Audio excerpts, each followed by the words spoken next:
a posteriori, et non pas parce qu'elle est initialement connectée à son propos, elle est alors originellement indépendante du texte, mais elle en est, pour l'occasion, rapprochée par l'auteur ou par l'éditeur. Et c'est souvent le cas, notamment, des couvertures de livres, et notamment des romans. C'est toujours très intéressant de voir quel type de rapprochements sont faits entre les images et les titres des livres. Une image peut être encore un complément du texte, autrement dit donner à voir des informations qui ne peuvent être contenues dans le texte, avec lequel elle fonctionne toutefois en pendant. On peut penser par exemple à la photographie d'une empreinte laissée par un animal dans la reconstitution d'une traque. Donner à voir la photo est bien plus efficace que la décrire, mais cette photo ne fait sens que si le contexte global de la chasse est reconstitué. Enfin, les deux propriétés majeures de l'image arrêtée, de mon point de vue, sont les suivantes. La première tient au fait que par nature, elle répond à une temporalité unique. C'est un instantané et de ce fait même, elle est le produit d'une sélection, volontaire ou involontaire, dans le flux d'images possibles de la réalité, qu'il s'agisse des angles, des points de vue ou encore d'un moment isolé dans le déroulement d'un événement. La seconde propriété tient à son ubiquité, en fait, puisque l'image est reproductible. Par conséquent, une même image peut être introduite dans différents contextes, propices à des interprétations variées de son contenu. L'instantané comme sélection et le multiple comme potentialité sont donc les deux pôles qui font qu'une image puisse être une information. Aussi, connaître l'ensemble des coordonnées d'une image, de son mode de fabrication à ses avatars, s'impose pour pouvoir d'abord la comprendre et ensuite l'admettre au titre d'information. Fort de ces quelques précisions générales sur la nature de l'image, nous entamons donc la discussion avec une première question, que peut-être j'adresse d'abord à Diane, mais qui s'adresse à tous les trois. C'est quel est le cas que vous avez choisi, que tu as choisi, Diane, et dans quelle mesure a-t-on affaire à une image témoignage ou une image preuve, ou à tout autre type d'image que tu aurais identifié. Et je vais me permettre d'entrer les images.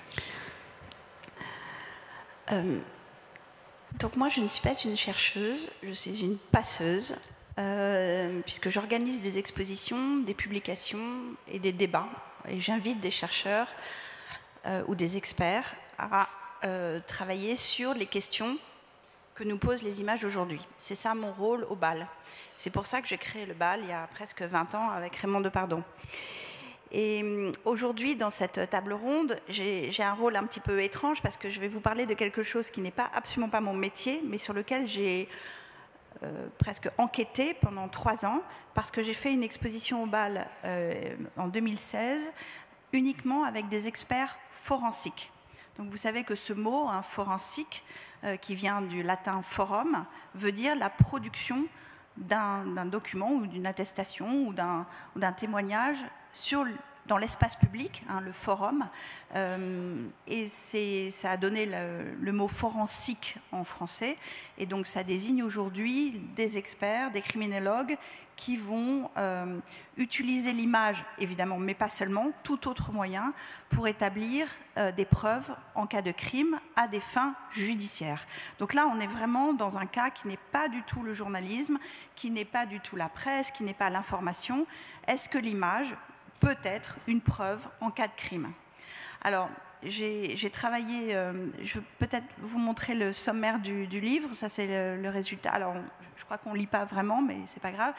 À l'époque, j'avais réuni 11 cas depuis Bertillon, qui est le premier. Alors, on connaît son dispositif face profil, mais on connaît peu le fait qu'il a inventé une photographie métrique, c'est-à-dire qu'il allait photographier avec une chambre à peu près à 2 mètres de haut, le corps vu d'en haut, comme une vue du ciel, comme la vue de Dieu de la scène de crime, et ensuite reporter cette image vue d'en haut sur un papier millimétré qui permettait au juge d'établir évidemment les distances, et voilà, où était le revolver, où était le couteau, et comment le corps était ceci, cela.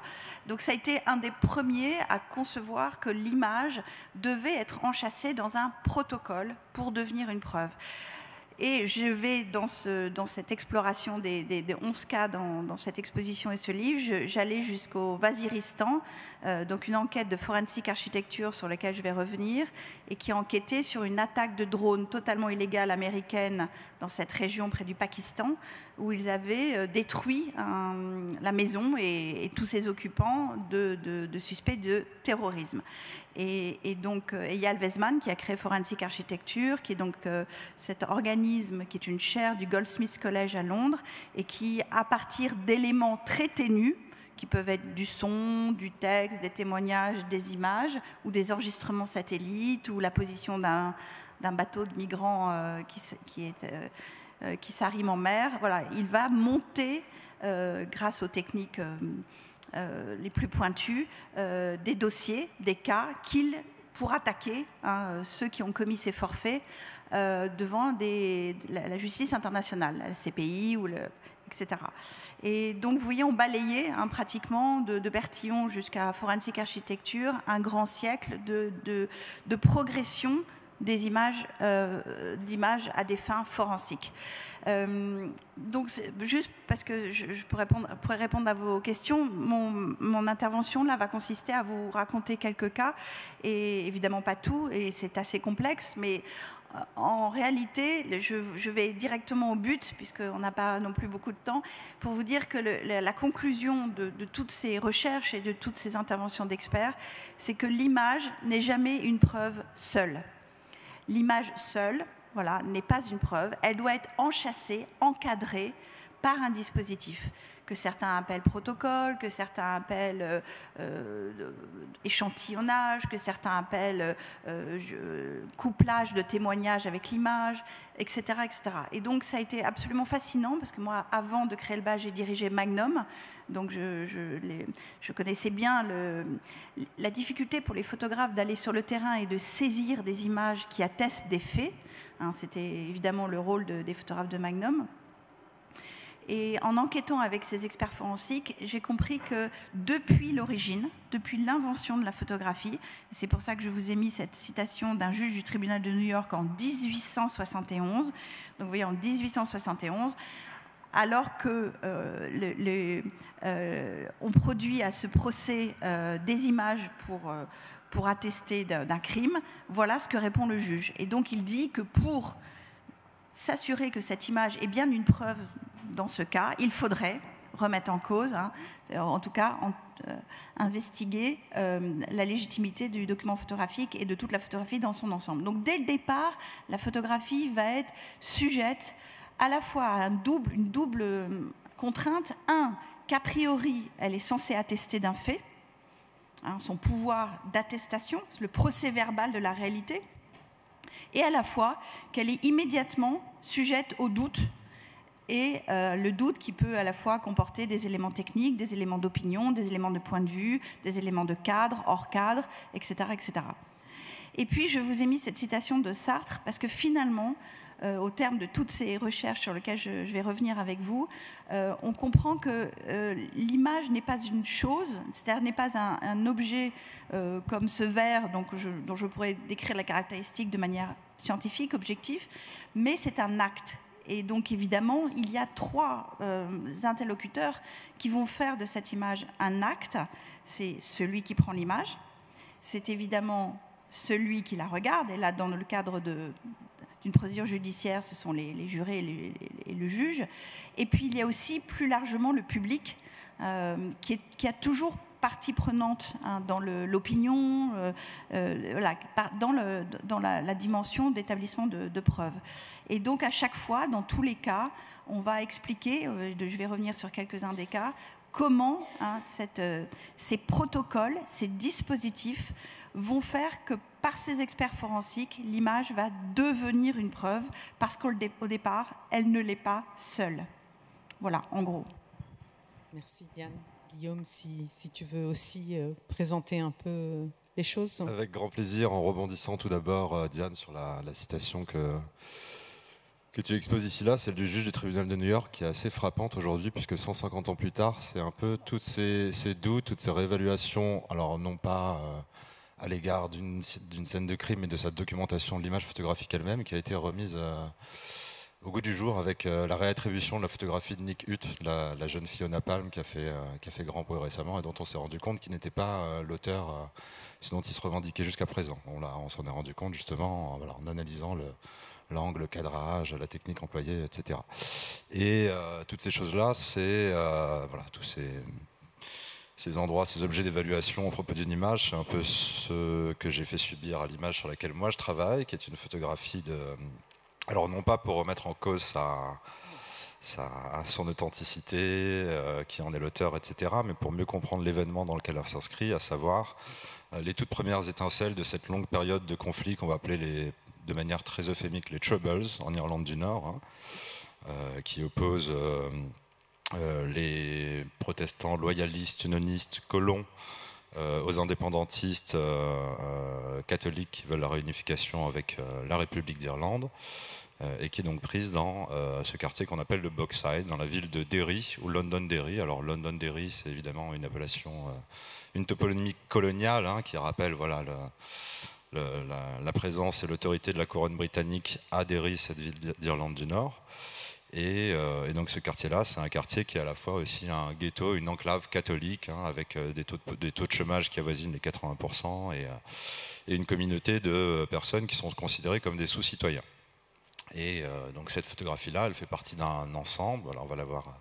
Donc vous avez déjà vu que pour la couverture de l'ouvrage, elle a été un peu modifiée, elle a été étendue à la verticale pour remplir la couverture. C'est une photographie qui est dans son état original comme on la voit là maintenant, et qui fait partie d'un ensemble, d'un reportage d'environ 3000 photographies en noir et blanc et en couleur, et qui va être, pour reprendre des termes, des statuts que tu as égrenés dans ton introduction, à la fois une source, une illustration et le complément d'un débat, de grandes questions qui ont été posées entre Georges Didier Huberman et Enzo Traverso, et qui ont été réunies dans cet ouvrage dont tu as parlé, Images de la politique, politique des images. Puisque cette image-là, elle a subi au fil des années, au fil des décennies même, des changements de cadre, d'échelle, de statut. C'est d'abord une photographie de presse, je l'ai dit, qui est destinée à l'information, qui ne va pas être publiée en son temps, en 1969, au moment où on parle de cette bataille du Bogside, qui est donc le grand début des Troubles, de ce conflit qui va s'étendre,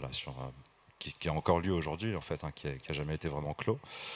Et puis elle va refaire couler de l'encre, alors dans un milieu un peu plus serré, qui est le monde de l'art, qui reste un milieu assez confortable, lorsqu'elle va être exposée en 2016 aux Galeries nationales du jeu de paume à Paris, place de la Concorde, dans une exposition qui s'appelle Soulèvement, au pluriel, organisée par Georges Didier Huberman, professeur émérite, on dit maintenant, à l'EHESS, c'est une grande figure des études sur l'image à l'EHESS. Et cette photographie-là, elle est exposée avec une légende trompeuse, erronée aussi d'ailleurs, puisque c'est une légende qui parle de manifestations anticatholiques, Londonderry, Irlande du Nord, 1969. Et qui laisse donc supposer à qui donnerait trop de pouvoir au texte que ce qu'on voit là, ce sont des protestants qui cassent du catholique, forcément, parce qu'on nous parle de manifestations anticatholiques, donc toutes les images qui feraient partie de cet ensemble-là montreraient forcément un acte anticatholique, en fait. Et cette exposition étant une exposition sur le soulèvement de gauche, évidemment, puisque si on ne met pas, pas de révolution fasciste, etc., cette image a été un point de focalisation critique pour remettre en cause finalement tout le projet de Georges Didier Huberman, qu'on accusait de ne pas assez contextualiser les images, de ne pas assez faire attention à ce à quoi elles se rapportaient, et donc d'avoir introduit par mégarde et par erreur de jugement et par une attention uniquement esthétique à ce que proposent les images, une photographie qui n'avait rien à faire dans cette exposition sur les soulèvements de gauche, parce qu'elle montrerait en fait de l'oppresseur lapidant de l'opprimé.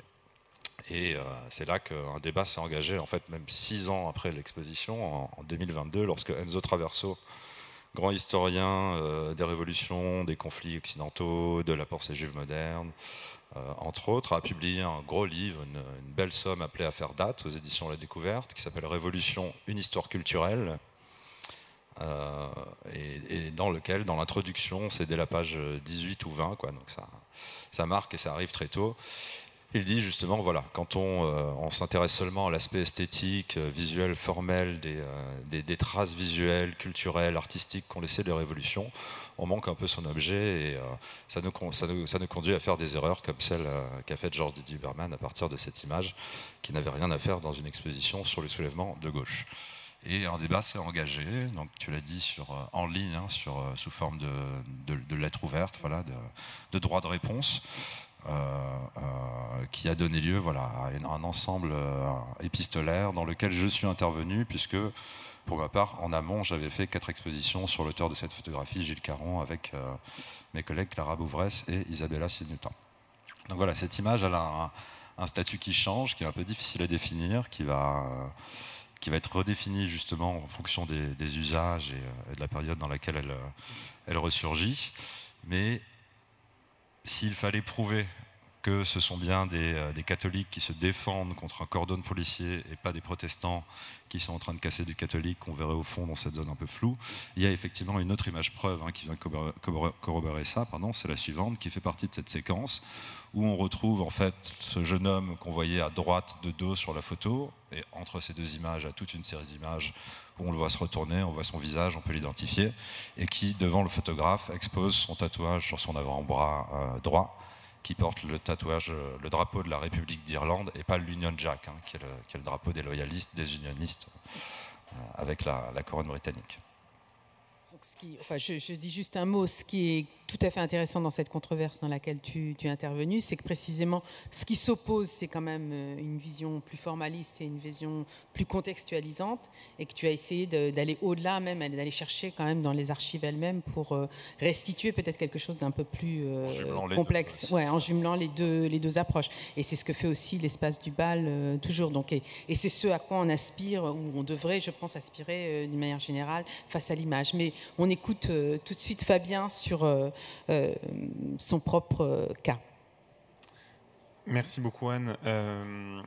Quand Anne m'a proposé de participer à la table ronde, c'était aussi en tant qu'historien de l'art, mais historien de l'art, comme elle vous l'a dit, de la Renaissance, donc de périodes assez lointaines, mais en ayant étudié ce que peut faire sur le regard les images d'enfants. Et en l'occurrence, dans l'information, notamment dans la photographie, le genre de la photographie de conflit, il y a ce sous-genre qui est la photographie d'enfants au sein de conflits, qu'on retrouve et dont on parlera sous plusieurs exceptions là pendant cette heure-ci. Et finalement, on réfléchissait sur le statut de l'image en tant qu'image témoignage, et en regardant un certain nombre d'images et un certain nombre de légendes également, on se rend compte beaucoup dans les images illustrant des articles sur les guerres, illustrant notamment ces articles avec des photographies d'enfants, que beaucoup sont prises maintenant dans des banques d'images. Et d'où l'idée m'est venue de taper, entre guillemets, tout simplement donc sur une bande d'images, en l'occurrence Shutterstock, mais vous pouvez faire l'expérience avec toutes sortes de banques d'images. J'ai tapé simplement Children, War et Gaza. Et je suis tombé sur tout un tas d'images, et notamment sur celle-ci, dont on n'a pas de légende quand on est sur la banque d'images. C'est-à-dire qu'on peut très bien croire la banque d'images et penser qu'il s'agit d'un enfant durant la guerre, mais laquelle à Gaza. On peut très bien penser que c'est durant une autre guerre, on peut très bien penser que c'est un enfant au moment d'un tremblement de terre. Enfin, il y a clairement une forme de représentation générique de la violence portée aux enfants qui suffit, on va dire, qui par l'image suffit pour, alors on verra, on ne va pas dire tout de suite, informer d'un côté, émouvoir de l'autre. En tout cas, il y a vraiment une représentation générique et une sorte d'industrie presque de la photographie d'enfants en guerre, avec ses codes visuels, ses éléments nécessaires. Et je ne parle même pas là, et je n'en parlerai pas, de photographie, pas de photographie justement, mais d'images générées par intelligence artificielle, qui évidemment reprennent largement ces codes et qu'on a vu fleurir depuis le 7 octobre notamment. Et finalement, cette image-là, dont on ne sait rien, si ce n'est qu'il s'agit d'un enfant dans une situation difficile, c'est à peu près tout ce qu'on peut dire, pose 3 problèmes à mon sens. Donc la question de cette représentation générique, qui a pour corollaire la question de l'efficacité de l'image au sein de l'information, la question évidemment de l'éthique journalistique, Heureusement, la plupart des images utilisées dans la presse sont sourcées, on connaît leurs informations, leurs métadonnées, presque si on pourrait dire, mais on peut retrouver largement des images comme celle-ci sur à peu près tous les réseaux sociaux que l'on côtoie voilà, tous les jours. Et le dernier point, finalement, qui se pose aussi, c'est la potentielle réutilisation de ces images. Et on en reparlera, mais qui se fait sans jamais penser aux personnes représentées, et en l'occurrence là aux enfants, avec des questions plus morales et médicales de revictimisation, de retraumatisation, c'est-à-dire voilà, un trauma qui arrive une première fois, mais un trauma qui recommence à chaque fois potentiellement que l'image est réutilisée. Donc voilà, il y aura d'autres exemples au fil de la discussion, mais je tenais à commencer par ce type d'image-là qui pourrait paraître, si j'avais payé les droits et qu'il n'y avait pas marqué Shutterstock en gros partout sur l'image, comme une image témoignage, mais qui finalement est une image complètement générique, dont on ne sait pas de quoi elle est le témoignage. Oui, tout à fait. Là, c'est tout à fait flagrant, parce que comme tu dis, ça pourrait être... ça peut prêter à n'importe quelle illustration, et même pas une catastrophe naturelle ou une guerre. Non. Enfin, je veux dire, c'est assez étrange de ne pas en donner plus, finalement, tout en constatant que ça émarge au moment où tu qualifies enfant, guerre, Gaza. Et la légende est vraiment de 2 mots, ce qui change par exemple avec le site Getty Images, où les légendes sont d'un tout petit peu plus, il y a des dates et un tout petit peu plus étoffées. Là, on a vraiment 3 mots, genre enfance malheureuse, point. C'est fou. Alors j'ai une deuxième question en fait qui découle directement de la première, c'est comment est-ce qu'on peut établir qu'une image est elle-même une sélection ou une somme de choix qui la façonne, et comment on est en mesure en quelque sorte de reconstituer cette opération de sélection. Je ne sais pas si Guillaume tu veux commencer, mais je ne sais pas si tu vois ce que je veux dire, c'est-à-dire qu'est-ce qui fait qu'à un moment donné une image prend le devant de la scène, et dans sa constitution, comment s'est opéré, si on peut le documenter, le choix qui fait qu'on a arrêté l'instantané à tel moment T, je dirais, du déroulement d'une action, d'un événement qui en a forcément 500, quoi. Bien sûr, bien sûr. Alors pour le cas d'un photographe de presse comme Gilles Caron, qui est par ailleurs un excellent professionnel, malgré une très brève carrière qui dure que 4 ans, c'est une question parfaitement pertinente. Il y a évidemment un choix qui est fait de sa part, et on le voit en étudiant ce qu'on appelle les planches contact, donc simplement pour celles et ceux qui ne connaîtraient pas, une planche contact, c'est ce qu'on obtient une fois qu'on a développé une pellicule, on la découpe en bandes, généralement de 6 photographies, on tire ça sur un papier qui fait 24 par 32 cm, et on a l'ensemble des vues d'une pellicule sur une même feuille. Et à partir de là, on peut sélectionner quelles images on va tirer, etc., mettre des annotations. Gilles Caron, on le voit, les 2 photos qui nous concernent ici, dont celle qui fait la couverture du livre et l'objet du débat, elles sont sur la dernière bande au milieu, et on voit qu'il reproduit 2 fois la même scène, sauf qu'entre la première et la deuxième, il va changer sa profondeur de champ. C'est-à-dire que sur la première, ce sont les personnages, les 2 garçons du premier plan de dos qui seront nets et l'arrière-plan flou. Et sur la deuxième photographie, il va mettre son point de focalisation, de netteté sur l'arrière-plan pour nous permettre de voir que ce qu'on voit au fond et qui est flou sur la première photo, c'est bien un cordon de policiers en uniforme avec des casques, des matraques, des vestes qui permettent de les équiper pour le maintien de l'ordre. Donc il y a déjà, évidemment, chez Caron, comme pour tout photographe, un cadrage dans le flux de la réalité. Jean-Christophe Bailly disait qu'une image technique, une photographie, c'était un copeau prélevé dans le flux de la réalité. C'est très beau. Voilà, c'est quelque chose qu'on arrache, une espèce d'écorce de la réalité qu'on garde. Et Gilles Caron, il sait bien ça, et étant professionnel, il laisse aussi des espèces de notes visuelles à ceux qui vont utiliser ces images après. Puisque la sélection, elle ne s'opère pas que pour lui dans les apparences du réel, dans un événement qu'il a sous les yeux et qu'il doit documenter par la photographie. Son image, elle va passer ensuite par toute une chaîne d'acteurs qui vont chaque fois inférer, changer, transformer un peu le sens de l'image, son aspect, son apparence aussi. C'est-à-dire qu'il envoie ses pellicules dans un sac à son agence, qui va faire ses planches contact, qui va retenir certaines des photographies qu'il trouve les plus pertinentes ou les plus vendeuses en fait, puisque ensuite il faut les donner à des titres de presse qui vont les acheter pour illustrer leur magazine. Ils vont rédiger avec un rédacteur qu'ils ont en interne des légendes qui sont des légendes souvent qui font un bon paragraphe d'une dizaine de lignes, qui donnent du contexte sur l'événement, pas forcément sur la photo précise, mais sur une séquence de photographie.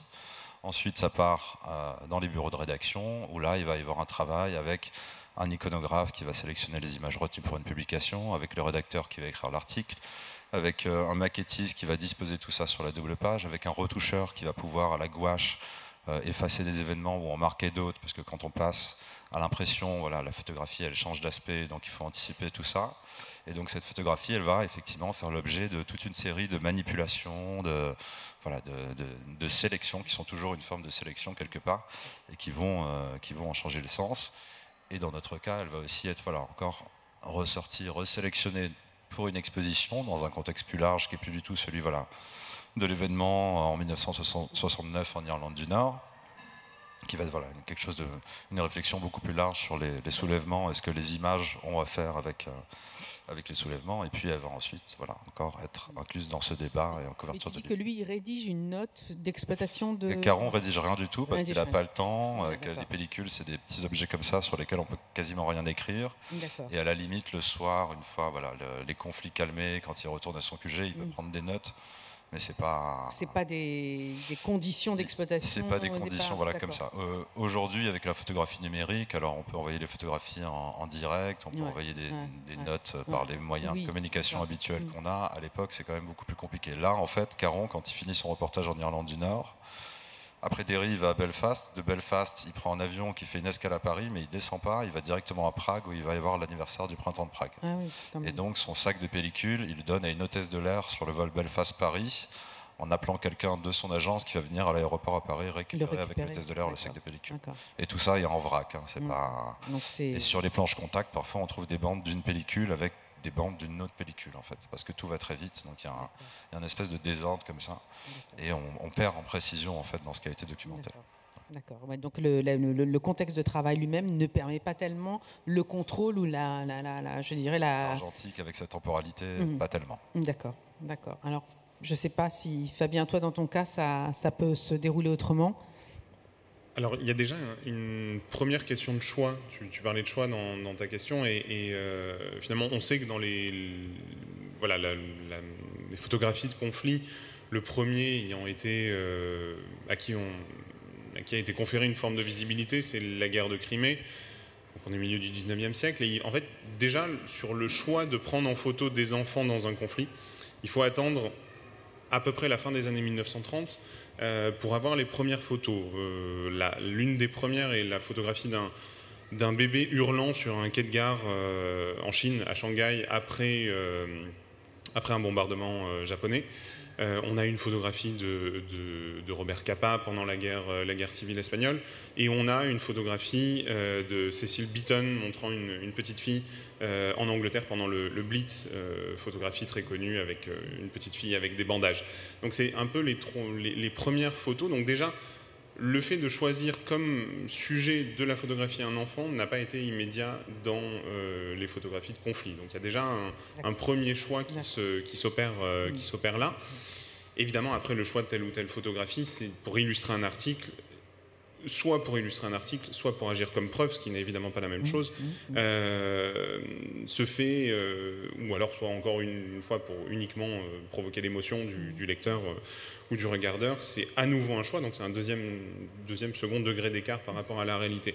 Et j'ai pris ce montage qui n'est pas du tout de moi, qui est un montage d'André Gunther sur son site, sur un billet où il réfléchit sur l'utilisation des photographies au moment de ces photographies justement, au moment de la crise des migrants. Donc on est en 2015, et il prend comme exemple le cas d'Aylan Kurdi, qui est le petit garçon que l'on voit sur la photo, et petit garçon de 3 ans qui a été retrouvé mort sur une plage turque. Photo du Monde qu'on connaît bien, sans doute peut-être moins, en tout cas moi je la connaissais moins, celle utilisée par le Times, et voilà, il réfléchit, André Gunther, comme il le fait souvent et avec nombreuses sortes d'images, à l'utilisation et au choix de ces photos. Et on voit bien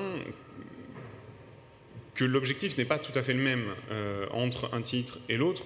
C'est-à-dire que, alors déjà, il explique que, déjà, il nous donne le nom de la photographe, qui s'appelle Niloufer Demir, dont je n'avais aucune connaissance, qui est déjà bien de le rappeler ou de la faire connaître, et qui a pris une 50aine de clichés de ce moment-là, à la fois d'Aylan Kurdi, de son frère, qui a 3 ans, donc de son grand frère qui a 5 ans, qui s'appelait Galip, et de leur mère qui est aussi décédée à ce moment-là. Donc il y a tout un tas de clichés, de plusieurs personnes différentes sur cette plage, et ont été choisis à la fois le cliché le plus visible, c'est-à-dire celui qui à la fois va provoquer le plus d'émotions sans être tout en étant regardable, j'allais dire.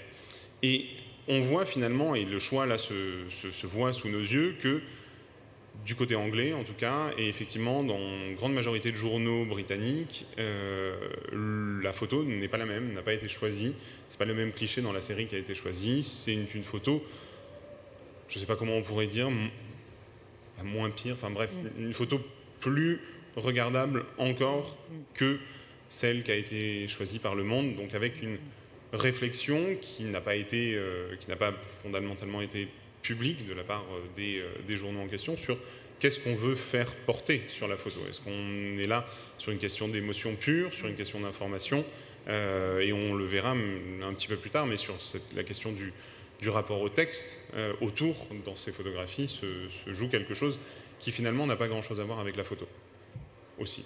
Donc là aussi, il y a encore un choix. Ouais, un choix, une disjonction un petit peu entre les deux propos. Oui, absolument. D'accord. Diane, est-ce que tu veux, sur cette idée de l'image comme sélection, ou du moins tout ce qui entoure l'image, qui est une succession de... Est-ce que tu veux que je monte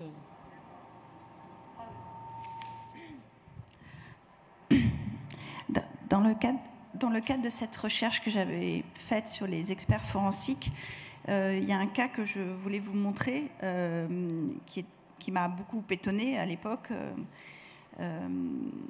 parce que, donc, comme je vous l'ai dit, j'ai dirigé Magnum, et donc j'étais très proche des photojournalistes, et notamment d'une photographe que vous connaissez, qui est Suzanne Mezelas. Et il se trouve que j'avais demandé à Suzanne, est-ce que toi, tu as déjà fait partie, ou est-ce que tu as rejoint des équipes forensiques pour que tes photographies puissent être utilisées dans l'édification de ces cas, et donc l'édification de preuves de crimes.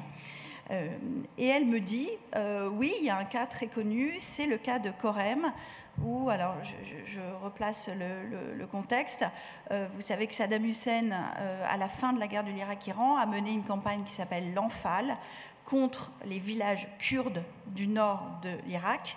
À peu près 4000 villages ont fait l'objet d'assauts au gaz toxique et d'assauts de l'armée.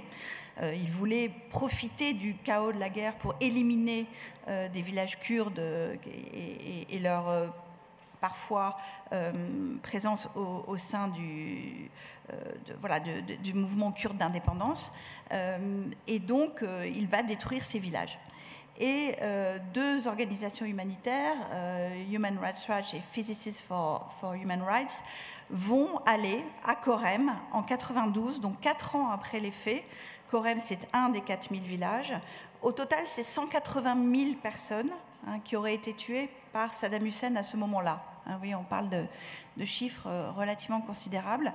Et donc, est montée par ces ONG une équipe médico-légale, forensique, dirigée par le plus grand expert forensique du XXe siècle, qui est un Américain qui s'appelle Clyde Snow. Et dans son équipe, il y a un archéologue qui est James Briscoe. James Briscoe, grâce à un vieux monsieur qui, quelque temps après les faits, est revenu au village qui avait été évidemment complètement déserté et a créé une zone de parpaing pour garder le repère des fosses communes, va indiquer à cette équipe où sont les fosses. Et donc là commence un travail d'archéologue pour exhumer 18 squelettes et établir donc que ces squelettes, ce sont des hommes, ils ont été abattus à bout portant, d'une balle dans la tête, ou de face d'une balle dans la tête ou dans la poitrine, et il faut établir les preuves pour condamner Saddam Hussein de crimes contre l'humanité. Et donc je vais vous montrer, je vais vous montrer l'image d'après. Alors, je suis désolée, c'est un peu choquant évidemment, mais vous avez à gauche le dessin de James Briscoe, l'archéologue, sur le premier étage de la fosse commune. Et puis vous avez les photos de Suzanne Meselas qui accompagnent en quelque sorte le geste de l'archéologue et qui montrent par la photographie le même moment exact d'exhumation des corps. Et là, si vous voulez, en discutant avec James Briscoe, je comprends qu'en fait, l'image n'est pas la preuve. C'est le dessin la preuve. Alors pourquoi c'est le dessin la preuve et pas l'image? C'est quand même un peu contre-intuitif pour nous. Et en fait, donc je veux bien qu'on montre l'image d'après. En fait, il va expliquer que les dessins, parce qu'ils sont orientés, parce qu'ils sont millimétrés, parce qu'ils reproduisent le volume de la fosse, permettent d'accumuler des indices, des signes de comment se sont passées ces exactions, alors que l'image, on ne sait pas si elle est au bon endroit, prise au nord, au sud, si on est au premier étage, au deuxième étage de la fosse, etc. etc. Donc finalement, là, l'image de Suzanne Meselas est considérée par ces experts forensiques comme un accompagnement, une illustration, mais la vraie preuve qui va être produite dans le cas en FAL, qui va permettre d'accuser Saddam Hussein de crimes contre l'humanité, c'est le dessin. Alors ça m'a paru vraiment intéressant. En tout cas, moi j'étais très sensible à ce cas, parce que donc, dans l'exposition et dans le livre, on montrait toutes les images, et on montrait aussi le dossier qui avait été constitué pour juger Saddam Hussein. Et effectivement, les dessins, accompagnés de, évidemment, moult autres informations et témoignages, et quelques photos de Suzanne, ont constitué le cas. Ça, c'est tout à fait intéressant et ça rejoint un petit peu, pour revenir à lui, puis comme on le fait souvent, enfin, tout le travail aussi de Georges Didier Huberman sur la question de l'empreinte, et là qui est un peu en quelque sorte revu par le fait même que ce ne serait pas forcément même ce contact, ce qu'il appelle la ressemblance par contact avec la réalité, qui pourrait être plus à même finalement de restituer une forme de vérité dans ce que tu viens d'exposer. Est-ce que je me trompe?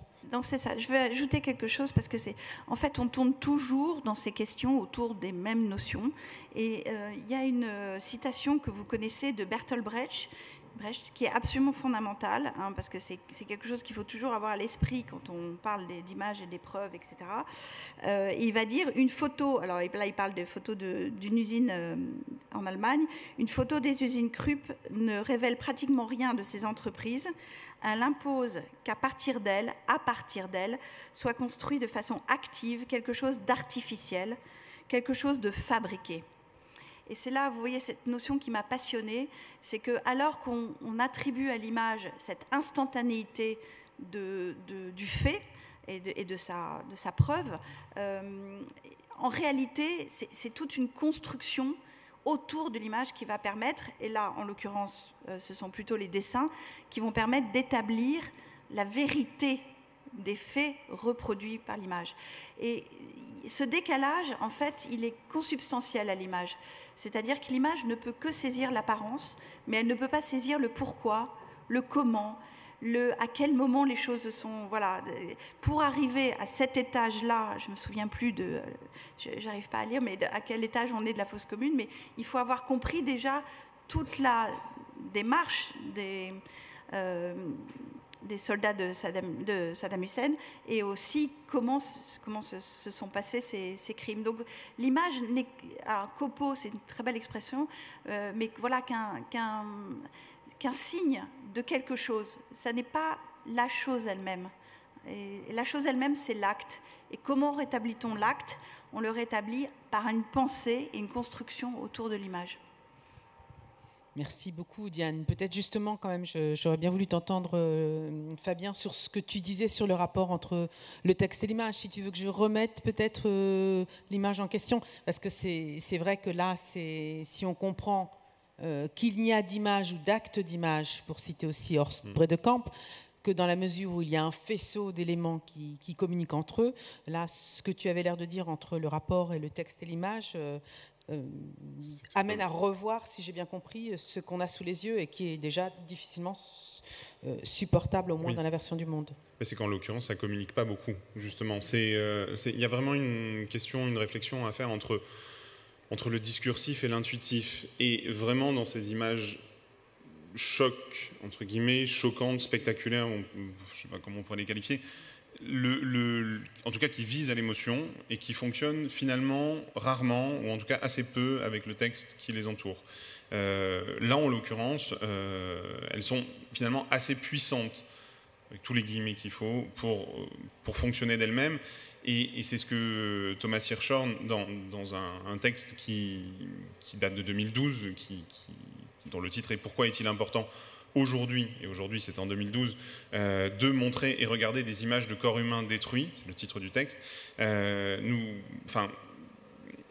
parler de cette tendance à l'iconisme, et j'ai noté la citation qui est, je cite, « cette habitude de sélectionner, de choisir, de découvrir l'image qui se remarque, l'image qui est d'importance, l'image qui en dit plus, l'image qui compte plus que les autres ».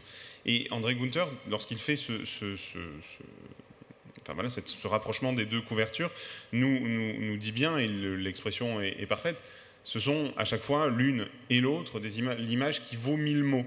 Donc comme elle vaut 1000 mots, il n'y a plus besoin de mots autour pour provoquer l'émotion de cette image. Et finalement, si on regarde dans ces deux cas, notamment dans la une du Times, en lisant l'article, simplement la moitié, on ne le voit pas ici, mais vous me croyez sur parole, la moitié du second paragraphe cite le nom d'Aylan, de Galip, son frère, et s'arrête là. Et le contexte de la plage en Turquie, et on s'arrête là. Tout le reste du texte parle de la crise des migrants en Europe, de ce que fait Erdogan, de ce que fait la Hongrie, toute une réflexion politique, pas un éditorial, l'éditorial est plus du côté du Monde d'ailleurs, prise de position personnelle et subjective. Là, on a un article sur la crise des migrants en Europe et le fil au fur et à mesure de cette crise. Donc finalement, on ne nous dit rien, ou vraiment pas grand-chose, sur de qui il s'agit, d'où ils sont venus, et d'informations réelles sur la victime. Ou les victimes, en l'occurrence. J'ai envie de dire, au-delà de ça, si tant est qu'il publie ce type d'image qui, effectivement, draine une réaction émotive très forte, ils doivent la prendre en charge comme image elle-même. C'est-à-dire, qu'est-ce que ça veut dire faire une couverture d'un journal avec ça, etc. Ils prennent, non seulement ils disent rien de la situation, d'après ce que tu dis, mais c'est-à-dire ils disent pas aussi pourquoi on a l'audace, finalement, de mettre ça en couverture de notre journal. Et quel type, puisque un journal comme Le Monde, en tout cas, je crois que ça n'est pas seulement le registre et peut-être même pas du tout le registre de l'émotion qui est celui visé. Donc pourquoi aujourd'hui on choisit ça? Qu'est-ce qu'on veut dire qui serait au-delà de l'émotion et qui serait de l'ordre de l'information journalistique aussi? C'est-à-dire plus l'image a cette puissance émotive, plus il s'exonère, en fin de compte, d'avoir à en justifier ce qu'il faut en dire. Mais est-ce que tu dirais d'une certaine manière que c'est systématique ou c'est quand l'image atteint ce niveau d'insupportabilité, si on doit parler comme ça? Je ne sais pas si je pourrais élargir. Ce qui était intéressant, c'est qu'à l'époque, Libération, au contraire, a fait un article 2 jours plus tard sur pourquoi ils n'ont pas publié l'image en publiant l'image. Et pourquoi ils ont considéré, l'image a été prise le 3 septembre, Le Monde est du 5, je crois, du 4, le Times du 5, et le 5 ou le 6, Libération fait un article presque se justifiant de ne pas avoir publié cette image. Mais on l'a publié. Ce qui veut dire qu'il y aurait une acculturation à l'image qui fait que quand on la publie 3 jours plus tard, c'est moins grave que les premiers parce qu'on est déjà l'œil... Je ne sais pas si c'était moins grave dans l'idée, c'est qu'ils auraient dû la publier. Parce que c'est une image qui, et j'y reviendrai, mais c'est une image qui pousse, non pas que pousse à l'émotion, mais qui pousse à la prise de conscience. Et donc, si on peut le prendre des deux côtés, d'un côté, elle pousse à l'émotion, ce qui peut être problématique, mais elle pousse à la prise de conscience. Et Libération, en tout cas, considère qu'ils auraient dû, pour mettre en chemin cette prise de conscience, publier cette image, et ils se sont justifiés de ne pas l'avoir publiée. Enfin, ils se sont justifiés, ils se sont expliqués sur pourquoi, à ce moment-là, ils n'ont pas osé la publier. Donc le journalisme d'engagement, en fin de compte, qui nous engagerait. Je ne sais pas, Guillaume, si toi tu as eu ce type d'image aussi, ou en tout cas de questions par rapport à l'image, dans ses liens avec un texte, un propos, ou où il y a disjonction, au contraire. Ouais, bien sûr, puisque c'est ce que je disais finalement en introduisant mon propos, tout le problème gît dans la cohabitation de cette photographie avec sa légende. Alors dans l'exposition, puisque c'est une légende qui est imprécise, qui laisse à désirer et qui est trompeuse pour certains, qui ferait trop confiance en fait au texte. Et puisqu'on dit manifestation anti-catholique, tout ce qu'on verrait dans ce reportage, voilà, encore une fois, ce sont des protestants contre des catholiques. Dans le cadre de la presse, ça n'a pas tellement posé problème, cette question-là, puisque cette image n'avait en fait jamais été publiée à l'époque. Donc elle est publiée pour la première fois à quel moment, en fin de compte? Dans le catalogue de l'exposition de Georges Didier Berman en 2016. Donc c'est dans le cadre d'une exposition d'art, on peut dire. Alors ça a peut-être été republié, voilà, pour des moments commémoratifs dans la presse, qui revient régulièrement sur son histoire.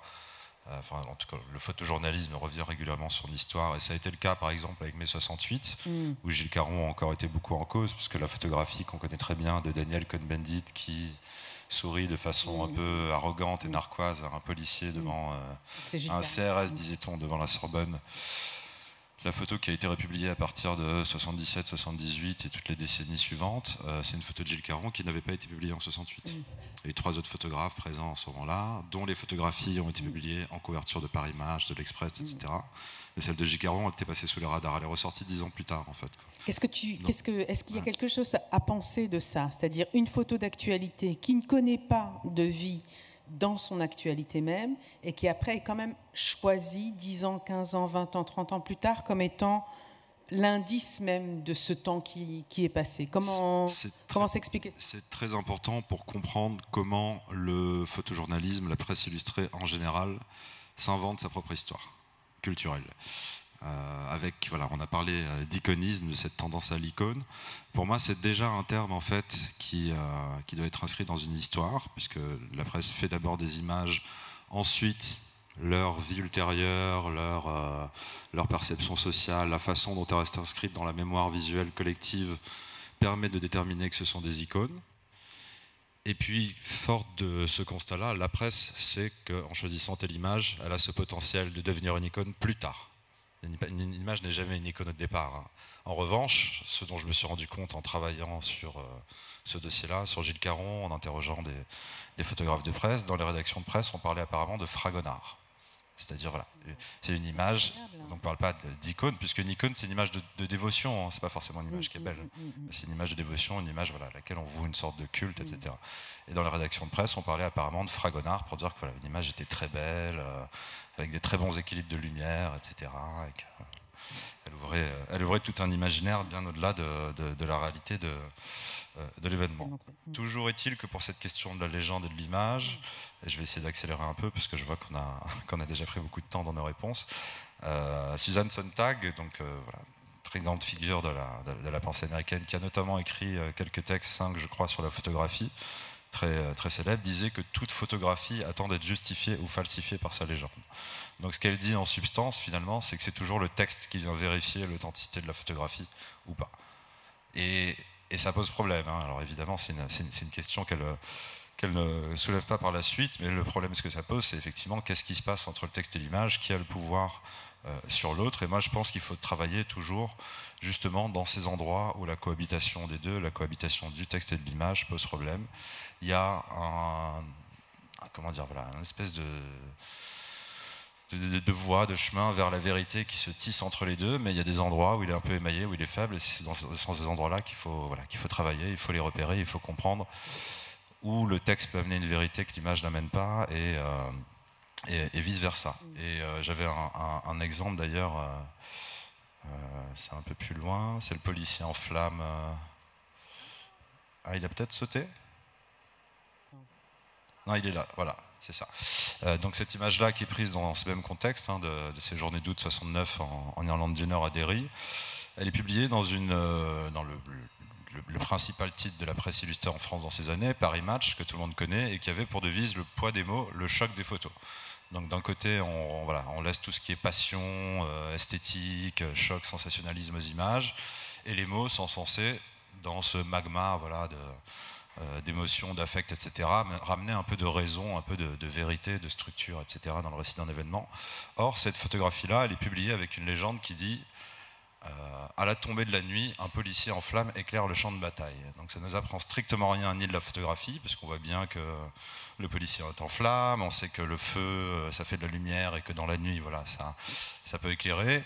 Et donc ça remet en cause finalement toute cette devise de Paris Match et tout le travail de la presse qui est censé effectivement trouver un moyen dans la cohabitation du texte et de l'image de s'approcher le plus possible de la vérité pour informer. Mais cette photographie-là n'informe de rien, en fait, quoi. Elle aurait pu être associée à une légende qui précise que ce policier est en bas des Roseville Flats, qui est une espèce de tour HLM qui a été construite après-guerre, occupée à 100% par des catholiques, quasiment tous sans emploi, que sur le toit de cet immeuble, au 17e étage, on a des enfants qui fabriquent des cocktails Molotov en série pour les lancer justement en bas, dans ce quartier du Buckside, où les policiers tentent de pénétrer, et après ces attaques-là, ils vont finir par abandonner, d'essayer de rentrer dans le quartier. Et là, on a de l'information sur le conflit et sur la bataille. Et sur l'image. Voilà, et sur l'image aussi. Voilà, on la comprend effectivement à ce moment-là.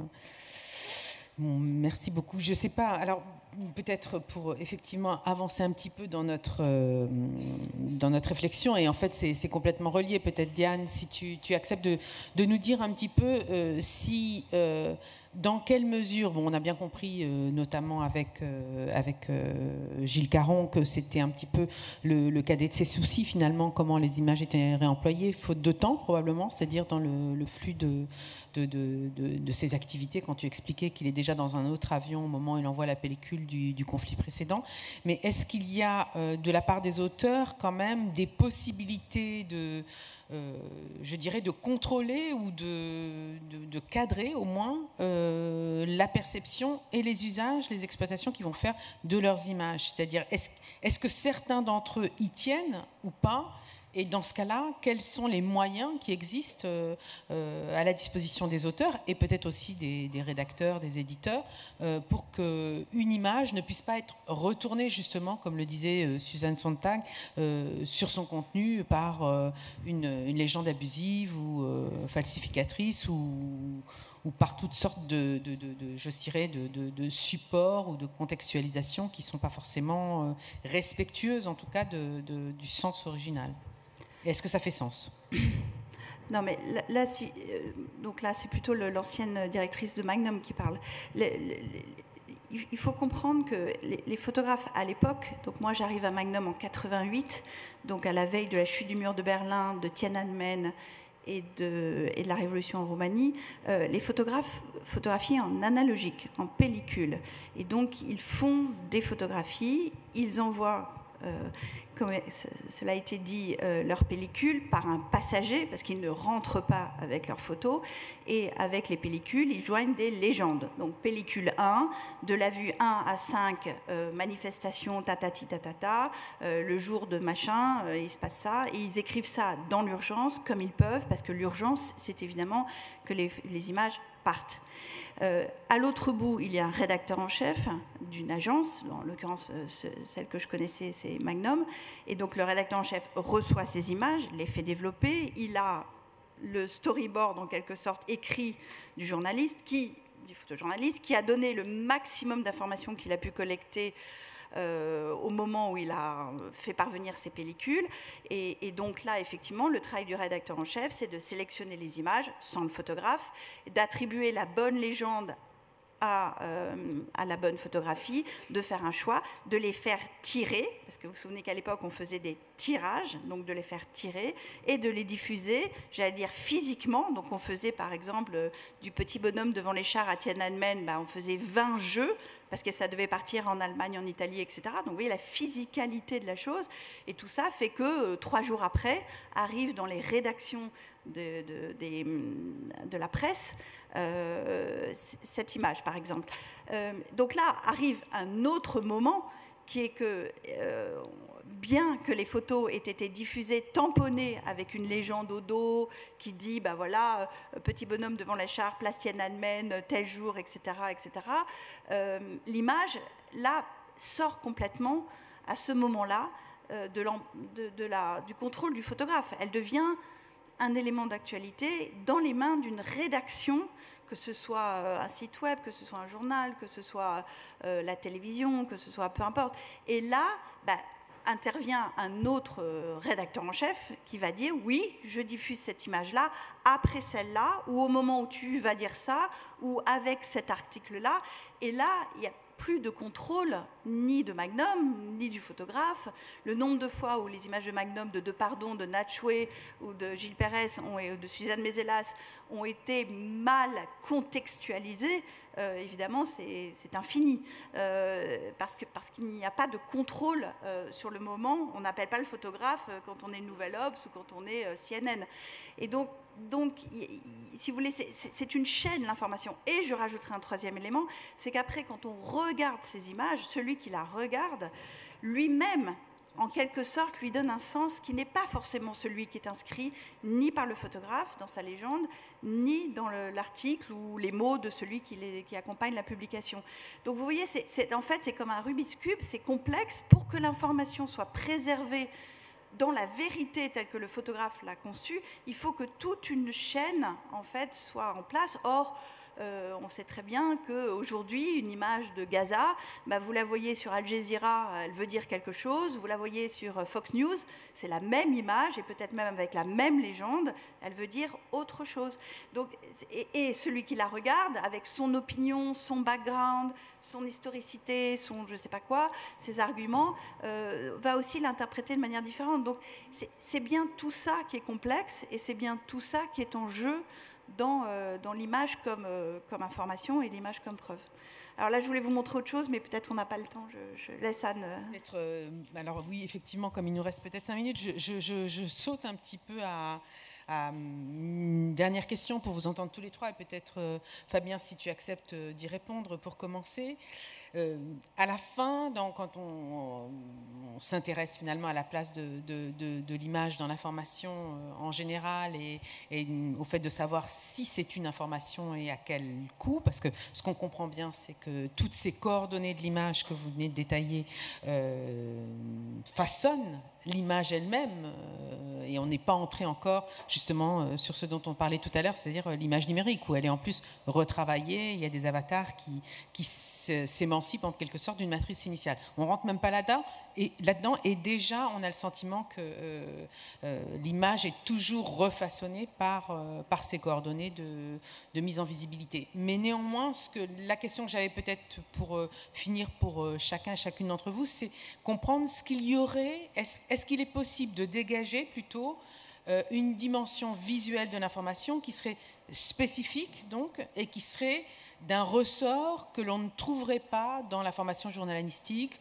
dans l'enquête judiciaire, qui repose exclusivement sur l'écrit. Est-ce qu'il est possible de dégager cet espace visuel spécifique de l'information, de l'image dans l'information, ou est-ce que c'est finalement un leurre de penser comme ça ?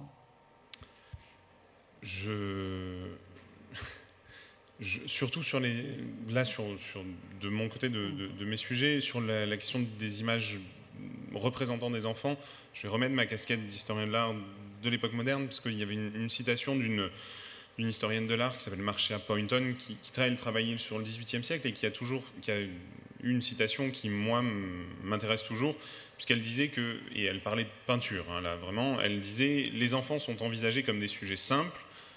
Voilà. L'empathie prend la place de l'analyse et le bon sens est la stratégie la plus invoquée. » Ça, c'est vraiment pour la peinture. Je pense qu'on peut étendre cette citation sur des questions d'image d'enfant. D'où ma réponse sans doute plutôt négative, qui est que ces images-là, telles que par exemple les 2 exemples que j'ai montrés, je pense que c'est compliqué d'en tirer de l'information immédiate, en tout cas. D'où notre rôle aussi, travaillant, alors historienne de l'art, travaillant avec les images dans les musées, avec une capacité d'analyser les images pour passer au-delà d'un effet immédiat, comme tu l'avais dit à un moment, de dimension accélératrice. Quand on a discuté de la table ronde en amont, tu avais utilisé cette expression qui est tout à fait juste. Une image d'enfant a une dimension accélératrice sur l'émotion qu'elle provoque, quel que soit le médium finalement. Et donc, comment faire par l'image uniquement, je ne sais pas, mais en tout cas, aussi par l'image, en cassant peut-être les codes esthétiques de ces images d'enfants en guerre. Et c'était la dernière image, c'était un article que j'ai trouvé du Guardian, où, alors ça marche avec le texte, hein. Encore une fois, je ne suis pas sûr que l'image marche seule ici, et c'était la photo juste d'avant, sur une photo qui est posée d'un jeune garçon, d'un jeune homme, dont l'article développe l'histoire personnelle, qui est une histoire triste. On le voit, hein, il pose voilà, il est assis sur des gravats, qui sont les gravats de sa maison, avec sa famille qui a péri dans la maison. Mais l'article, enfin l'image, certes, se fait dans un temps et dans une géographie de guerre, mais l'enfant, le jeune homme, là en l'occurrence, n'est pas représenté comme d'habitude. Les traits esthétiques de l'enfance en guerre ou des photographies de guerre que l'on connaît sont un petit peu cassés pour être remplacés. Alors là, en l'occurrence, ce n'est pas le cas, mais parfois par des enfants qui sourient. Il y avait un autre reportage de l'UNICEF sur qu'est-ce que les enfants font en Syrie, qu'est-ce qu'ils deviennent, qui justement essayent de prendre un pas de côté et de représenter des enfants dans une vie de tous les jours et non pas dans des conditions de guerre, alors qu'ils sont dans des conditions de guerre. Donc c'est peut-être par là, en tout cas il y a un certain nombre de journalistes journalistes et de photoreporters qui souhaitent se débarrasser, en tout cas mettre un peu de côté ces traits esthétiques, ces caractéristiques esthétiques. Cette rupture des codes, finalement, réintroduit une vraie information qu'on ferait passer par l'image, là où l'émotion aurait un peu saturé, finalement, la dimension informationnelle. Je dis ça comme ça, juste à t'écouter. Je ne sais pas, est-ce que, Guillaume, cette question de la spécificité visuelle est quelque chose qui fonctionne ou pas tant que ça, finalement? Si, bien sûr. Bah justement, en fait, moi, mon intervention dans ce débat entre Georges Didier Huberman et Enzo Traverso, elle était ventilée en deux parties. La première questionnait la légende, et donc là, il fallait aller chercher du contexte historique pour vérifier cette légende qui parlait de manifestations anticatholiques. Alors, en l'occurrence, l'infirmer, puisque ce n'est pas une manifestation anticatholique, c'est un soulèvement catholique. Et la deuxième chose, mon deuxième texte s'appelait Image floue, histoire myope, puisqu'il y avait cette question du flou au fond de l'image qui ne nous permettait pas de dire si on avait un cordon de policiers qui s'opposait donc à des manifestants catholiques se soulevant, ou des pompiers qui protégeraient des catholiques, et du coup au premier plan on aurait des protestants qui attaquent des catholiques. Pour accéder à ce savoir visuel, hein, qui est vraiment spécifique à l'image, je pense qu'il faut, et c'est ce que disait Diane autrement tout à l'heure, il faut un peu oublier tous nos biais cognitifs, culturels, tout ce qu'on a appris et qui nous font voir ce qu'on veut voir, hein. Il y a le titre d'un livre de Didier Huberman aussi qui s'appelle « Ce que nous voyons, ce qui nous regarde », au sens de, voilà, quand on dit « ça me regarde » ou « ça te regarde pas ». On voit un peu ce qu'on veut voir, on veut voilà, ce qui nous concerne et ce dans quoi on se retrouve. Il faut regarder les choses, alors non pas objectivement, parce qu'objectivement, finalement, c'est un regard très acculturé, très préparé, je dirais plutôt sauvagement, en fait, quoi, hein, avec un œil très naïf quelque part, quoi, très barbare presque. Et là, on accède à un tas de savoirs sur l'image, et il faut évidemment les mêler à d'autres choses. Cette photographie-là, encore une fois, elle fait partie d'une séquence, d'un reportage, donc, avec des éléments architecturaux qu'on repère à gauche, à droite, la façade d'un pub dans la publicité plus ou moins arrachée, avec l'espace qui est dégagé, etc., avec un plan de la ville de Derry et du quartier du Bogside, avec les autres séquences d'images. On sait exactement, je sais localiser ces deux manifestants au mètre carré dans ce quartier du Bogside, je sais qu'ils sont au pied des Roseville Flats, qu'à gauche, il y a un autre ensemble bâti qui s'appelle les Maisonnettes, où il y a des catholiques qui sont sur leur balcon, qui jettent des cocktails Molotov, qui jettent des pierres. En face, c'est ce qu'on appelait l'agro corner, aggressive corner, qui était un peu l'endroit de toutes les émeutes et de tous les affrontements entre les catholiques et la police, qui aura été rasé plus tard, puisqu'il y avait une barricade là devant les manifestants. Et ce flou, cette espèce de flou qu'il y a, c'est pas qu'un flou, c'est une grisaille, c'est un brouillard en fait. Et sur les autres séquences de photos, on voit aussi qu'on est dans une lumière blafarde du petit matin, que la barricade qui est normalement là, à cet endroit, elle a sauté, parce qu'il y a eu un passage d'un blindé de la police la veille, en fin de journée, à 17h, qu'ensuite la police, ne sachant plus comment faire face à la détermination des catholiques, a ressorti les gaz lacrymaux qu'elle n'avait pas sorti depuis 15 ans. On a tiré 1090 cartouches cette nuit-là. Et ce qu'on voit, c'est ce qui reste du brouillard lacrymo au petit matin. Et on est dans une rue qui est quasiment vide, où il n'y a que les jeunes, les plus téméraires, qui ont entre 12 et 17 ans, quelque chose comme ça, enfin en tout cas jugés par leur visage, leur allure, leur corpulence, etc., qui sont, pour beaucoup se sont fait des masses de fortune avec de la mousse, etc., et qui vont continuer d'affronter les policiers alors que la plupart se sont réfugiés dans les maisons, etc. Et l'autre question, qui est une question que j'ai posée de manière un peu têtue et un peu provocatrice dans le débat, pour montrer que finalement on n'avait jamais fini de douter, c'est que on a beaucoup parlé de cette figure du lanceur, du lanceur de pierre. Notre regard nous fait remarquer qu'on a effectivement un sol couvert de pierres, de débris comme ça, etc. On voit un geste qui est celui d'un lancer, mais à la fin, si on est dans un tribunal, que ces deux jeunes-là sont accusés d'avoir attaqué la police avec des pierres, si moi je suis leur avocat, je dis mais regardez, est-ce que vous voyez des pierres dans leurs mains? Non, on voit rien du tout. C'est pas possible. Donc il y a un vice de procédure, acquittement, etc. Non, mais ce qui est intéressant, c'est pour montrer à quel point on suppose des choses en fait sans pouvoir les vérifier vraiment visuellement.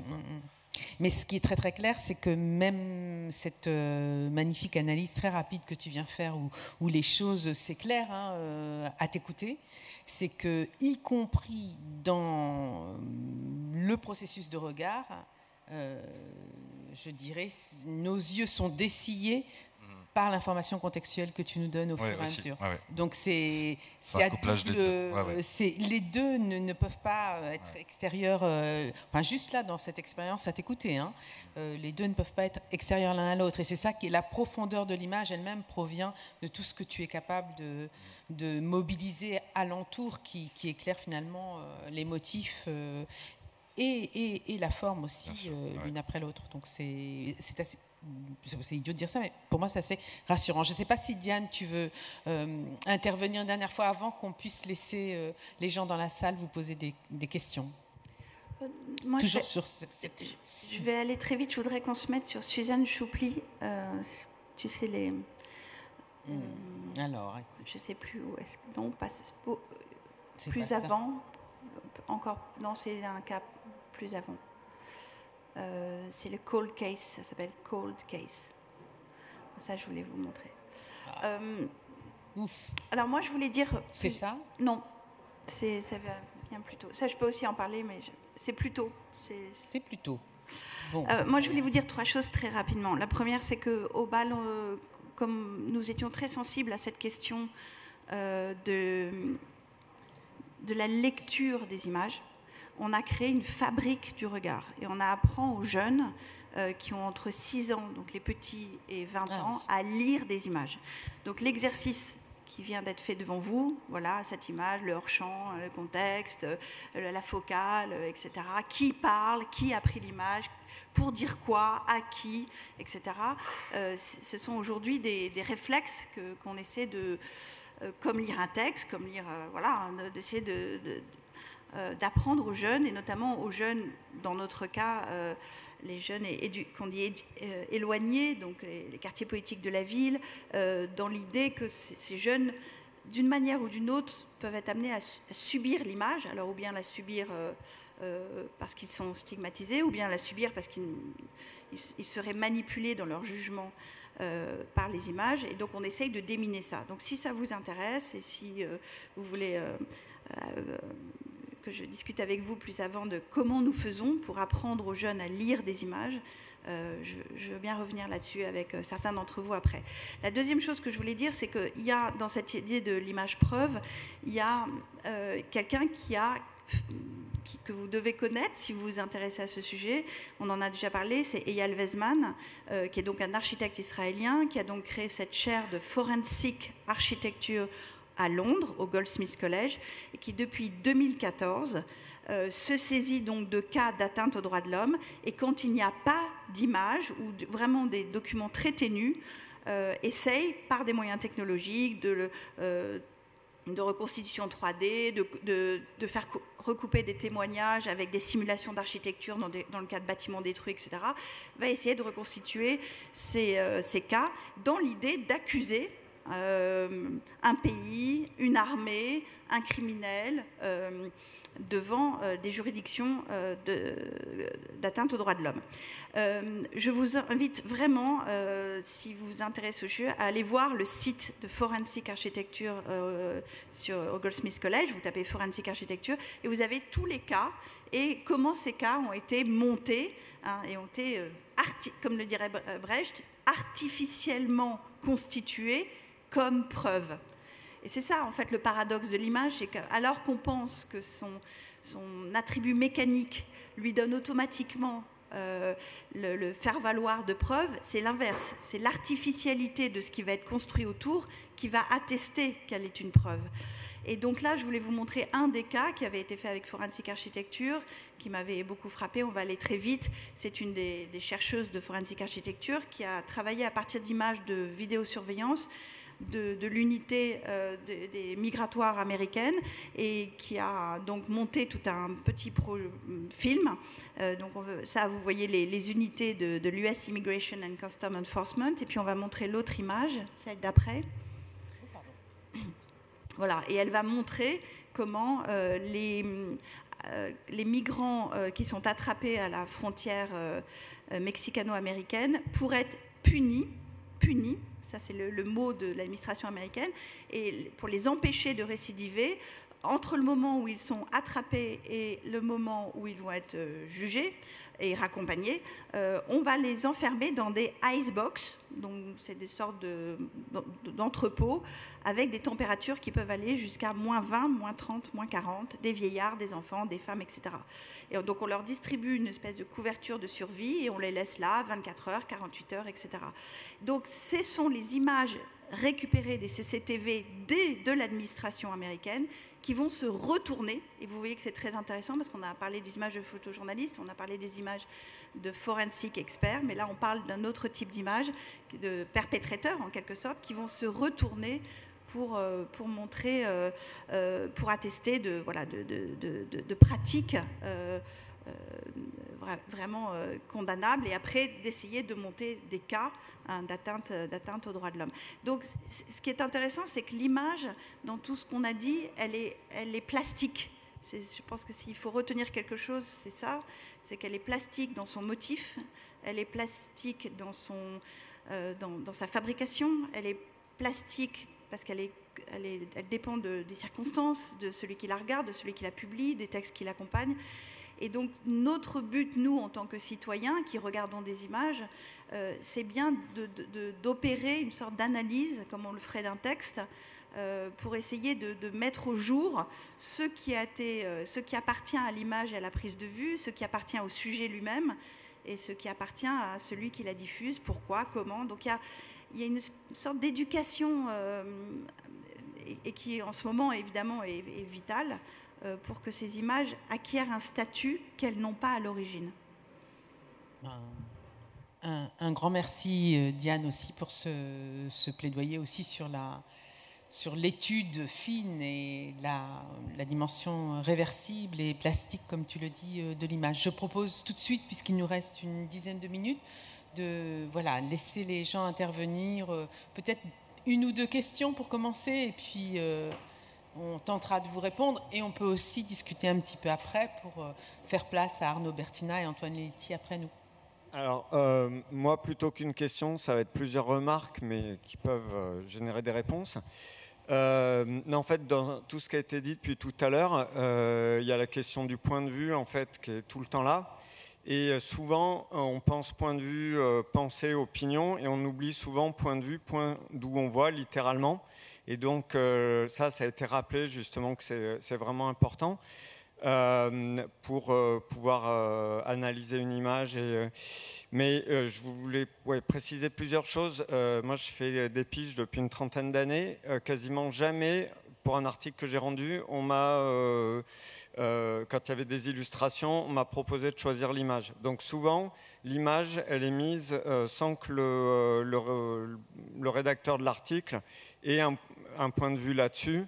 et c'est vraiment scindé. Et ça, vous l'avez très bien précisé sur que ce soit les images de Gilles Caron qui étaient envoyées ou à Magnum, comment ça fonctionnait. Voilà. Et ça, je pense que ça, comment dire, ça pose déjà un problème tout bête sur associer une image et un texte. C'est que très souvent, ils sont déjà dissociés par le fait que la personne qui a fait le texte n'a pas choisi l'image dans plein de cas. Donc après, associer les deux, en fait, c'est artificiel. Et dans le travail rédactionnel, et qu'effectivement, le travail éditorial, souvent c'est une rédaction qui choisit et pas un rédacteur ou un journaliste. Et donc il y a là à nouveau cette question du point de vue. Et sur la question du point de vue, je voulais aussi préciser un truc. Alors moi je fais de l'éducation à l'image aussi, et il y a un truc qui me sidère toujours, c'est que on pense toujours à l'objectivité et jamais au fait, de mon point de vue, elle n'existe pas, tout simplement parce que déjà, on n'a pas la même taille, on n'a pas les mêmes... il y a des personnes qui vont avoir une bonne audition, d'autres qui vont avoir une mauvaise audition. Pareil, au niveau, on peut être myope, pas myope, etc. Donc, on ne voit pas, on n'entend pas de la même façon. Et pour avoir fait une fois une présentation d'un film avec une personne qui était malentendante, c'est un film sur le Apollo 13, où il y a l'envoi, je ne sais jamais d'ailleurs c'est Apollo 11 ou Apollo 13, mais la fusée qui a envoyé les gens qui ont marché sur la Lune. En fait, il y avait des caméras et des micros sur les rampes de lancement, et la personne malentendante me disait, mais en fait, la vision du film qu'elle avait n'était pas du tout la mienne, parce qu'elle avait été focalisée sur des sons qui même modifiaient ce qu'elle voyait en fait. Et voilà, et cette question-là, dans l'analyse d'une image, elle est aussi essentielle. Et la dernière chose que je voulais vous dire, c'était sur l'exemple que vous avez montré par rapport aux deux photos d'Aylan Kurdi. Donc il y a celle qui est quasi semi-objective, où on est derrière le garde-côte, et quand je dis garde-côte, mais ça peut être un carabinieri, je ne sais pas, ou un sauveteur, quoi. Et celle où il est de profil, à chaque fois, le cadrage, il induit des choses. Le fait que la personne, elle soit bord cadre ou qu'elle soit au centre de l'image, et qu'elle soit de dos ou de profil, effectivement, ça modifie totalement. Et sans avoir lu les textes, je peux effectivement aisément penser qu'on ne parle pas de ça dans les textes, en fait. Et que les images, elles ne sont pas en lien avec ces textes. Peut-être qu'on va prendre une ou deux questions, et puis ensuite, je vous laisserai répondre. Vous choisirez un peu ce à quoi vous voulez répondre immédiatement. Marine. Bonjour, merci beaucoup déjà. J'ai trouvé ça absolument fascinant de vous écouter, et je comprends que vous avez encore plus de choses à dire et que vous aviez prévu encore plus de choses, parce que vous avez maintenu hyper éveillé mon alerte alors qu'on est un samedi après déjeuner, donc vraiment bravo. J'ai été très sensible au discours que vous avez tous et toutes tenu autour des dispositifs, de tout ce que ça implique derrière de comprendre une image, et de la multiplicité des acteurs et des actrices qui sont susceptibles d'y intervenir. Et encore une fois, le témoignage de monsieur revient rajouter de l'eau à ce moulin, et je trouve que c'est hyper intéressant. Et du coup, je me dis que parmi les acteurs et les actrices, il y a vous. Alors, on a eu la chance aujourd'hui de vous voir et de vous entendre nous expliciter un certain nombre de ces dispositifs derrière un certain nombre d'images. Mais finalement, au regard des milliers d'images qui font l'ordinarité de nos vies aujourd'hui, j'avais envie de vous demander comment vous sélectionnez et pourquoi, sur quoi vous vous basez pour vous-même sélectionner les images où vous vous dites là, ça vaut le coup d'aller creuser ce lien entre l'image et son effet de réalité. Ouais, Pardon, ça vaut le coup de vous entendre sur cette dernière question, je pense. Non, mais comment choisir? Là, je ne sais pas à qui vous vous adressez, parce que là, vous avez deux historiens de l'art, dont le but est de travailler sur des cas d'histoire de l'art. Moi, je ne suis pas historienne de l'art. Moi, je suis commissaire, donc je fais des expositions. Donc, quand je fais des expositions et des livres, ou quand on organise des débats, c'est le sujet qui dicte le choix des images. Donc, par exemple, là, on travaille au BAL avec l'École des hautes études en sciences sociales sur un séminaire à Paris, au campus Condorcet, 20-21 octobre. Et j'ai choisi de travailler avec Anne sur le sujet des images citoyennes. Donc les images qui ne sont pas faites par des photojournalistes, qui ne sont pas faites par des experts forensiques, qui sont des images faites par, j'allais dire vous et moi, mais peut-être vous et moi à Gaza, vous et moi en Ukraine, vous et moi de femmes battues qui se photographient dans l'intimité de leur salle de bain. Bref, des images qui échappent à l'expertise professionnelle d'un faiseur d'images. Donc venez si ça vous intéresse, c'est au campus Condorcet, 20-21 octobre, et on va travailler sur des études de cas d'images donc, qui ont servi, des images citoyennes, qui ont servi de preuve hein, en cas de crime, mais cette fois réalisées par ceux qui sont aux prises avec l'événement directement. Donc c'est le sujet qui, si on travaille sur des experts forensiques, comme je l'ai fait en 2016, j'ai vraiment cherché les plus grands experts forensiques encore vivants, et je les ai interviewés, j'ai cherché des cas, et vous voyez, ce travail d'editing, on appelle ça de sélection, editing, il dépend complètement de la question que vous posez. Si par contre je vais travailler sur la monographie d'un artiste, d'un photographe, je ne sais pas, Antoine d'Agata, Paul Graham, Mark Cohen, alors à ce moment-là, le travail d'editing n'a rien à voir. Là j'essaye de restituer la vérité, si tant est que ça existe, de l'œuvre ou du regard de l'artiste. Donc de nouveau, vous voyez cette plasticité, je ne peux pas répondre à votre question parce que il faudrait que je décline vous voyez, tous les cas de figure où j'ai été amenée à choisir des images dans ma vie, c'est-à-dire 40 ans d'images. Et vous voyez, c'est toujours quel est l'objectif quel but poursuit-on et pour quel public? Et pour dire quoi? Malheureusement, c'est sur ces mots que je vais être obligée de clore la discussion. Je suis sûre, enfin peut-être que je m'avance un peu, mais que tous les trois sont prêts à maintenir le fil de la discussion un petit peu en marge sur les graviers à côté ensuite. Mais c'est vrai que pour que chacun puisse avoir le temps de prendre parole dans ce festival, j'ai promis de m'en tenir à 15h30, mais je voudrais vous remercier infiniment tous les trois d'avoir fait valoir toutes ces questions d'image et de sciences sociales, et d'image et d'information, et un grand merci encore d'être venus dans le cadre du festival répondre à nos questions. Merci encore.